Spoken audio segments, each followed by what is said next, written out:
하나님의 뜻 제1과 하나님은 조이킬러인가 라는 제목으로 성경 공부를 하겠습니다. 여행을 하면서 내가 자주 하는 질문은 어떻게 크리스천들이 자기 인생을 향한 하나님의 뜻을 알 수 있는가 라는 것이다.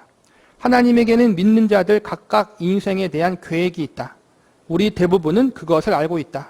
그러나 우리는 인생의 갈림길에서 하나님의 계획이 무엇인지 알 수 없어 답답해할 때가 종종 있다. 설교를 들으고 말씀을 공부할 때 하나님이 우리를 향한 그분의 뜻과 계획이 있다는 것을 배우잖아요.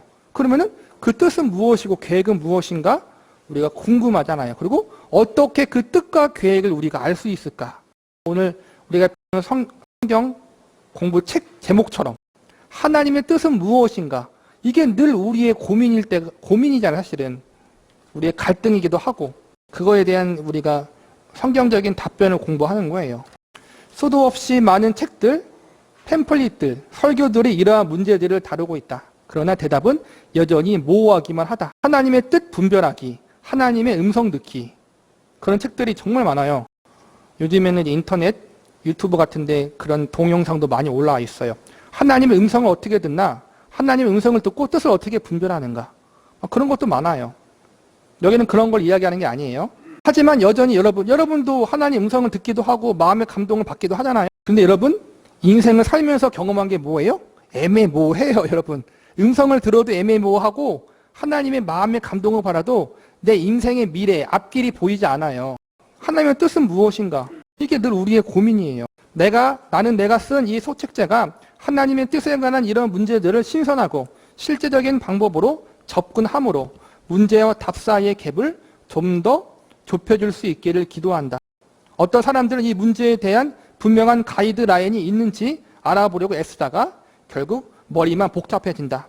어떻게 하면 하나님의 뜻에 대해서 분명하게 알고 분별할 것인가에 대한 나름대로의 가이드라인을 만들려고 노력을 했는데 더 복잡해진다는 거예요. 왜 복잡해질까? 이제는 왜 복잡해지는지 유형에 대해서 나와 있어요, 보면은. 또 어떤 사람들은 자기들이 하나님의 뜻을 제대로 깨닫지 못하고 있다고 생각한다. 그래도 최소한 이런 사람들은 하나님의 뜻을 찾고 있는 사람들이라고 말할 수 있다. 어쨌든 하나님의 뜻이 무엇인지를 알기 위해서 분별하기 위해서 힘들지만 노력하는 사람들은 최소한 뭐예요? 기도하는 사람이라는 거예요. 그래도 하나님을 찾는 사람이고. 문제는 무엇이냐? 너무 애매모호하고 성경적이 못한 방법으로 찾으려고 하는 게 문제라는 거예요. 그런 사람들에게 있어서 하나님은 마치 부활절 토끼와 같아. 이제 미국 문화에 대한 건데요. 부활절 토끼가 보이지 않는 곳에 계란을 감추어 놓듯이 하나님은 자기의 뜻을 감추어 놓고 우리로 하여금 인생을 살아가면서 그것을 찾도록 하는 것이다. 그러니까 부활절 우리나라는 그냥 계란을 삶죠? 계란 삶아서 나눠주는 것. 그게 뭐 우리의 기독교 문화라고 할 수 있고 미국이나 서양 같은 경우에는 더 오래됐잖아요. 기독교 문화가. 미국 같은 경우는 부활절에 이제는 삶은 계란인지 날계란인지는 모르겠어요. 제가 이제는 보물찾기 하듯이 어른들이 숨겨놓나 봐요. 애들이 찾을 수 있도록. 그게 문화인가 봐요. 근데 우리가 하나님의 뜻을 찾을 때 이렇게 여긴다는 거예요. 하나님이 하나님의 뜻을 숨겨놓았고 우리는 그걸 찾아야 되는 거예요. 숨그림 찾기, 보물찾기처럼. 그리고 하나님은 저 높은 곳에서 우리를 내려다보면서 너희들은 점점 안달이 나고 있구나. 참 이건 긍정적인 게 아니에요. 부정적인 거예요. 하나님의 뜻을 숨겨놓고 하나님께서 우리에 대한 그분의 뜻을 숨겨놓고 우리를 찾도록 만든다는 거예요. 그리고 지켜보고 있다는 거예요. 이놈이 잘 찾나 안 찾나? 뒤에서 배우겠지만 결론적으로 그게 아니라는 거예요. 그건 하나님의 뜻이 아니라는 거예요. 대부분 이러한 뜻은 어떤 거냐면 내 미래에 대한 거예요. 미래에 대한 것. 하나님 제가 앞으로 어떤 직장을 가야겠습니까? 어떤 대학에 가야겠습니까? 어떠한 사람과 결혼해야겠습니까? 내가 앞으로 어떻게 살아야겠습니까? 미래에 대한 걸 묻는 걸 하나님의 뜻으로 알고 있는 거예요. 아니라는 거예요. 미래는 몰라요. 하나님 우리 미래를 알려주지 않으세요. 미래는 누구 손에 달려있는 거예요? 하나님의 손에서 하나님이 알아서 하실 거예요. 우리가 할 건 뭐예요? 이미 하나님이 우리에게 알려주신 성경 말씀을 통해 알려주신 말씀대로 살아가는 거예요. 나머지 미래적인 부분들, 앞날적인 부분들은 하나님이 알아서 인도하시는 거란 말이에요. 미리 결론을 내겠지만 하나님의 뜻은 기록된 말씀을 통해서 말씀대로 살아가는 거란 말이에요. 그게 하나님의 뜻이에요. 내가 알 수 없는 미래적인 부분에 대해서 미래에 어떠한 선택을 해야 되는가, 내가 앞으로 어떠한 선택을 해야 되는가를 아는 게 하나님의 뜻이 아니라는 거예요. 정확히 아셔야 돼요. 어떤 사람들은 특이한 경험을 통해 하나님의 뜻을 발견할 수 있다고 합니다. 웃긴 거죠. 걸어가다가 바나나 껍질을 잘못 밟아 미끄러졌는데 넘어진 곳이 우연히 인도 나라의 지도가 그려진 곳이다. 그때 즉각 주님, 오 주님, 이렇게 구체적으로 나의 삶을 인도해 주시다니 감사합니다라고 말합니다. 또는 꿈속에서 칠레의 선교사로 오라고 부르는 음성을 듣거나 환상을 봅니다. 선교사님의 이야기뿐만 아니라 우리들이 그러잖아요. 단적인 예로 성경책을 아무렇게나 펼쳐서 처음 보는 그 말씀이 나에게 주신 뜻이다. 그렇게 여기거나 밤에 꿨던 꿈이나 환상, 어떤 특별한 경험이 나를 향한 하나님의 정확한 뜻이다. 그렇게 여기면서 뭘 구하는 거예요? 신비한 체험을 구하는 경우가 많다라는 거예요. 신비한 체험을 구하면서 하나님 좀 음성으로 좀 들려주세요. 좀 꿈으로 좀 와서 보여줘서 내가 어떻게 해야 될지 알려주세요. 그렇게 하나님의 뜻을 구하는 사람들도 있다는 거예요. 이건 건강하지 않은 거예요. 결론적으로 말하면 하나님의 뜻, 꿈과 환상을 통해서 아까 말한 것처럼 바나나 껍질에서 미끄러졌는데 인도 지도가 그려져 있다. 그렇게 역사하실 때도 있어요. 분명히 있어요. 근데 그거는 예외적인 경우예요. 특별한 경우예요. 우리가 하나님이 어떻게 할지 모를 때 강건적으로 하나님이 이끄시려고 그렇게 하실 때가 있지만 보편적으로 대부분은 이렇게 인도하지 않으신다는 거예요. 우리도 초신자 때 그런 경험들이 많이 있는 분들이 있어요. 꿈도 경험하고 환상도 경험하고 음성도 듣고. 근데 재밌는 건 뭔지 아세요, 여러분? 신앙생활을 오래 할수록 대부분의 성도들은 하나님의 음성이 다 안 들려요, 여러분. 꿈도 더 많이 안 꺼지고. 건강한 성도들은 항상 그렇지 않다는 거예요. 왜 그럴까요? 이제는 어린아이와 같은 젖먹이, 그러한 방법으로 이끌지 않고 성숙한 방법으로 이끌려고 하는 하나님의 뜻이 있기 때문에 그러는 거예요. 기적적인 방법으로 하나님을 만난 사람들도 나중에 보면은 어떻게 해요? 신앙의 성숙을 위해서 기적이 아닌 보편적인 하나님 말씀, 성경 말씀을 통해 하나님을 알아가게 하셔요. 그게 중요한 거예요, 여러분. 또 어떤 사람들은 하나님의 뜻 알기를 두려워하는 사람들이 있습니다. 나는 슘 레이크 캠프에서 만났던 어떤 운동 선수를 잊을 수 없다. 그는 나에게 나는 내 삶을 예수님께 내어드릴 준비되어 있는 것 같지 않다는 생각이 스스로 들어요. 나는 예수님이 나에게 어떠한 일을 하라 시킬지 그것이 걱정이 되어 두렵기만 해요. 그는 하나님이 건장한 운동선수를 데려다가 두 다리를 부러뜨린 후에 풀을 연주하게 만들 것이라고 생각하고 있었다. 그러니까 하나님의 뜻이 무서울 수 있다는 거예요. 그래서 뜻 묻기를, 내가 주님 앞에 헌신하기를 겁내하는 사람들도 있다는 거예요. 본문 말씀을 삼았던 에레미야 29장 11절 뭐라고 나왔어요? 여호와의 말씀이니라 너희를 향한 나의 생각을 내가 아나니 평안이요 재앙이 아니라 너희에게 미래와 희망을 주는 것이니라. 이게 하나님의 뜻이에요, 여러분. 내가 기도하든 안 하든 이건 하나님의 우리의 계획이라는 거예요. 우리를 아프리카 선교 오지로 보내는 게 아니라는 거예요. 대부분 저도 마찬가지지만 목회를 하고 사역을 하면은 하나님께 헌신되면은 꼭 아프리카 아마존 오지에 보낼 것처럼 그렇게 겁낼 때가 있었어요. 물론 그런 분들도 있지만 그런 분들은 대부분 보면 억지로가 아니라 자발적으로 가죠.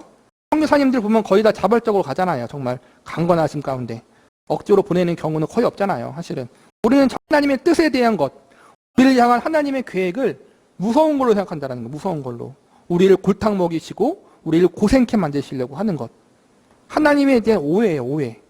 그렇지 않다라는 거예요. 이제는 이 책을 쓴 존 메가더라는 목사님, 그 목사님이 이제는 자기 일을 경험한 거예요. 어떤 운동선수를 만났는데 자기가 하나님 앞에 헌신하게 되면은 나는 운동선수로 살았는데 다른 걸로 하나님이 헌신하게 할까 봐 두렵다라는 거예요.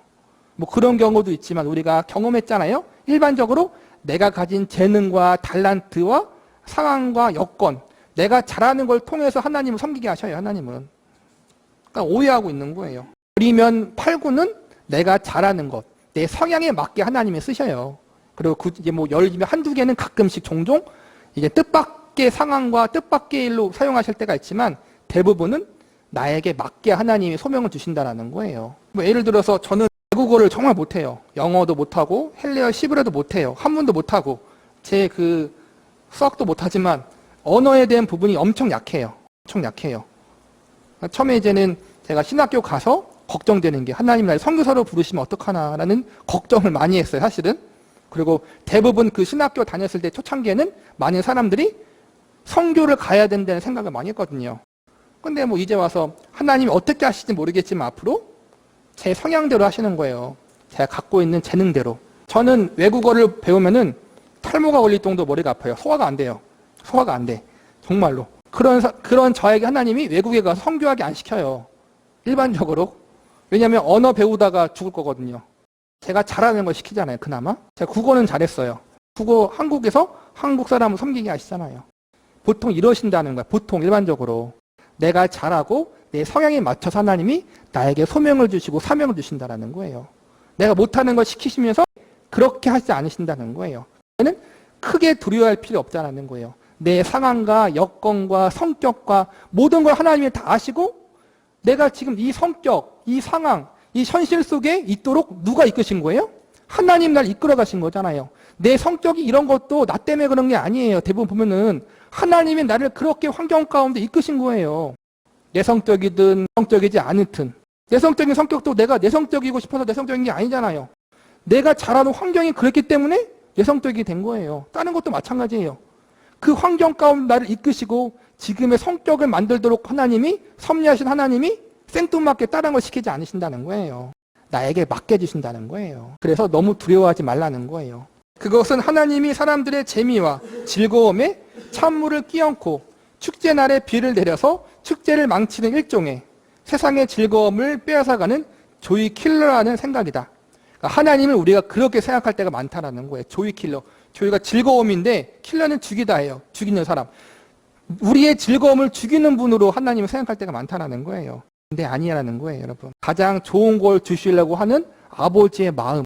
강도도 도둑도 지 자신 먹이려고 좋은 것으로 주는데 하나님이 하물며 우리에게 악한 걸 주시겠어요? 돌을 달라고 하는데 떡을 주는 사람이 어디 있어요? 목살 주는 아비가 어디 있냐는 거예요.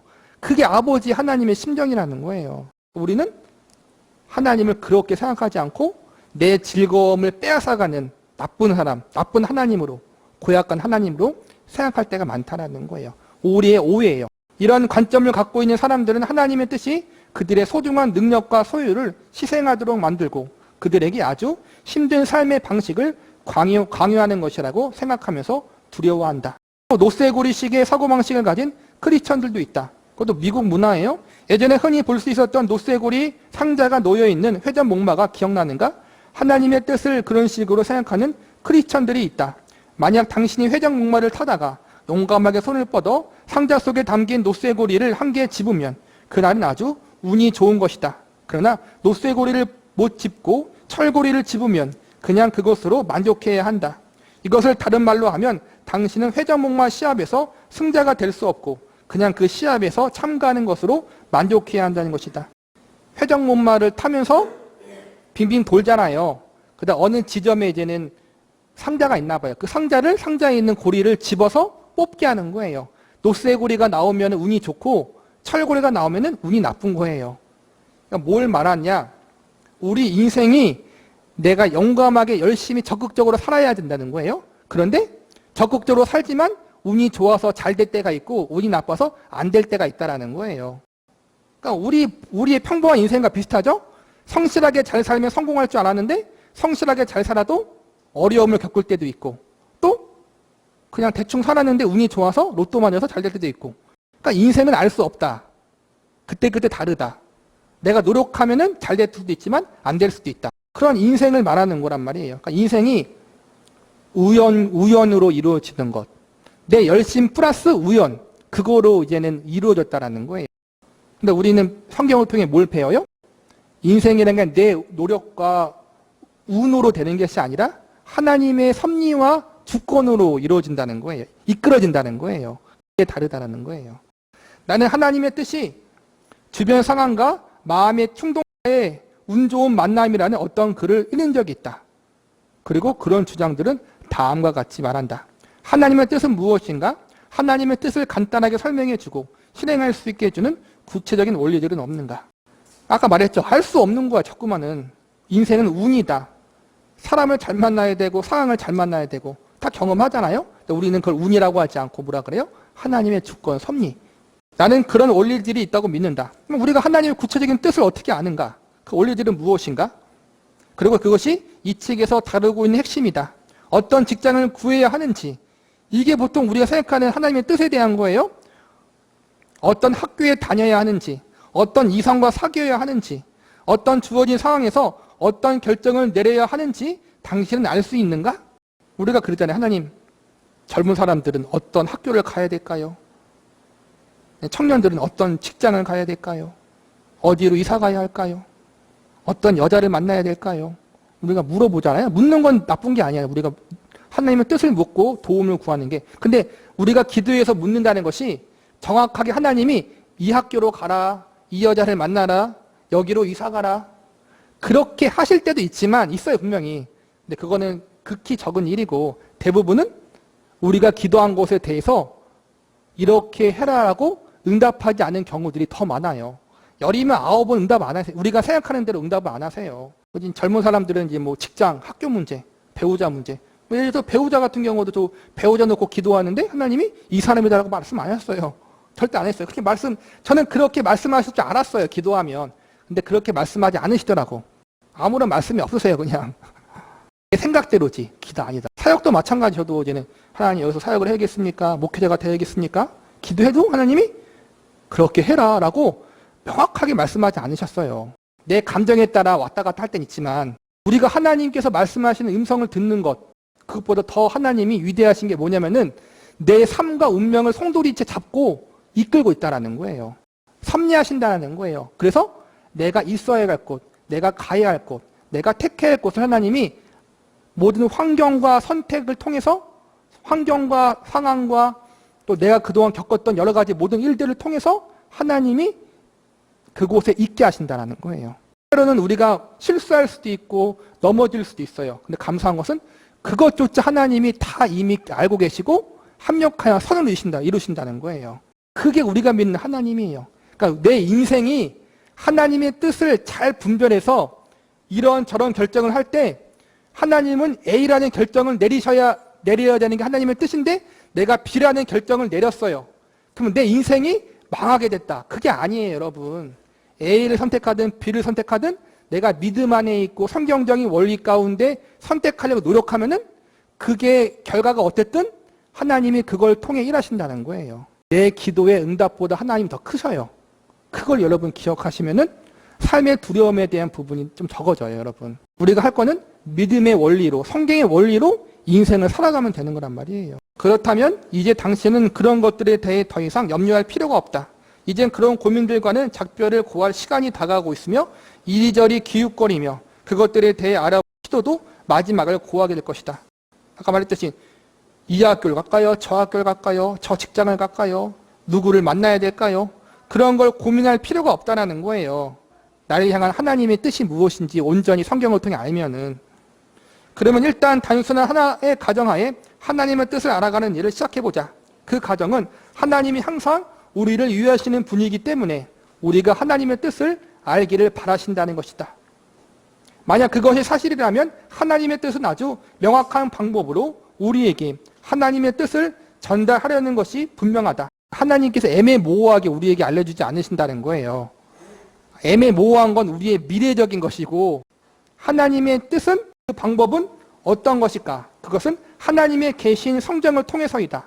하나님의 말씀 한마디 한마디에 하나님의 뜻이 분명하게 나타나 있다. 나는 사람들이 이 사실을 반드시 알아야 한다고 생각한다. 사실은 하나님의 뜻은 성경에 아주 분명하게 나타나 있다. 기도하고 마음에 감동받는 것도 필요하지만 그보다 앞서야 할 것이 하나님 말씀 성경을 통해서 하나님의 뜻을 분별하는 것이 먼저 필요하다는 거예요. 이 책에서 제시하는 성경의 원리들을 살펴보다 보면 상상조차 할 수 없는 놀라운 결론이 당신의 인생을 바꾸게 될지 모른다. 그것을 대비해 마음의 준비를 단단히 하라. 뭐 이렇게 이야기했지만 그 정도는 아닌 것 같아요. 왜냐하면 우리가 생각하는 것과 다르거든요. 말씀 하나 더 볼까요? 하박국 2장 2절이에요. 여호와께서 내게 대답하여 이르시되 너는 이 묵시를 기록하여 판에 명백히 새기되 달려가면서도 읽을 수 있게 하라. 달려가면서 여러분 뭘 읽을 수 있어요? 못 읽어요. 잘 안 들어오거든요. 근데 이 말은 뭐예요? 하나님의 말씀이 내가 달려가면서 볼 수 있을 정도로 이해하기 쉽게 주신다는 거예요. 어려운 게 아니라는 거예요. 어려운 부분들은 뭐예요? 대부분 애연서나 우리가 묵시록 공부할 때 좀 어려운 부분이 있지만은 그게 아니고서야 하나님의 말씀은 쉬워요. 신명기 30장 11절을 볼까요? 내가 오늘 내게 명령한 이 명령은 내게 어려운 것도 아니요 먼 것도 아니라. 뒤에 또 보면은 하늘에 있는 것도 아니고 바다에 있는 것도 아니래요. 바로 우리 앞에 있다는 거예요. 우리 앞에 성경 말씀이 있잖아요. 율법을 이야기하는 건데 이거는 결론적으로 하나님의 뜻이 성경에서 통틀어서 나온 하나님의 뜻이 뭐예요? 첫 번째로 보면은 하나님의 형상, 예수 그리스도의 장성한 분량에 이르는 우리의 성화가 하나님의 뜻이에요. 첫 번째 뜻. 그리고 그 하나님을 알아가는 것, 닮아가는 것, 성숙한 하나님의 자녀다워지는 것. 이게 하나님의 첫 번째 뜻이고, 두 번째는 하나님의 영광과 그분을 기뻐하는 삶을 살아가는 거란 말이에요. 그 대전제를 깔고 우리가 하나님의 뜻에 대해서 우리가 성경을 통해서 알아가야 된다는 거예요. 뒤에서 배우겠지만 쭉 나와야 이제는 우리가 새로운 게 없어요. 성령으로 충만하라, 순결하라, 거룩하라, 세상에서 하나님 말씀에 순종하라, 고난받으라, 하나님의 성경의 원리대로 살아가라. 그게 하나님의 뜻이라는 거예요, 여러분. 그러다 보면 하나님이 하나하나 내 인생을 이끌어 가시고 붙잡아 주신다는 거예요. 절대로 미래적인 일에 대해서 또 어떠한 선택을 하는 것에 대해서 명확한 답을 얻기 위해서 그것을 구하는 것이 하나님의 뜻을 구하는 것이라고 생각하지 마시란 말이에요. 우리가 성경에 나와 있는 대로 믿음의 원리와 성경의 원리대로 살아가는 것, 그게 하나님의 뜻이고 우리를 향한 하나님의 기뻐하신 계획이란 말이에요. 그걸 알고 있다라면 어느 누가 갑자기 찾아와서 아무개 성도님 제가 기도했더니 하나님이 이렇게 하시래요. 그런 분들 가끔 있어요, 여러분. 내가 하나님 기도했는데 마음에 감동을 주셔서 이 말씀을 당신에게 하래요. 그렇게 하신 분들이 있어요. 그런 말씀이 좋은 말이면 좀 덜한데 나쁜 말일 수도 있잖아요. 넌 이렇게 해라, 강압적으로. 그럴 때 전혀 두려워할 필요가 없다라는 거예요, 여러분. 하나님은 나에게 성경 말씀을 통해 말씀하시고 내 인생을 이끌어가고 있다라는 거예요. 내가 죄악의 자리, 하나님이 기뻐하지 않은 자리에 있지 않은 이상은 하나님이 그런 방법으로, 보편적인 방법으로 인도하신다는 거예요. 내가 잘하고 있는데 생뚱맞게 누가 와가지고 하나님이 이렇게 하래요 라고 하지 않으신다는 거예요. 그걸 우리가 반드시 알면은 흔들리지 않아요, 여러분. 그러한 부분에 대해서 우리가 배울 거예요. 즉 하나님의 뜻은 어려운 것이 아니고 먼 것이 아니다.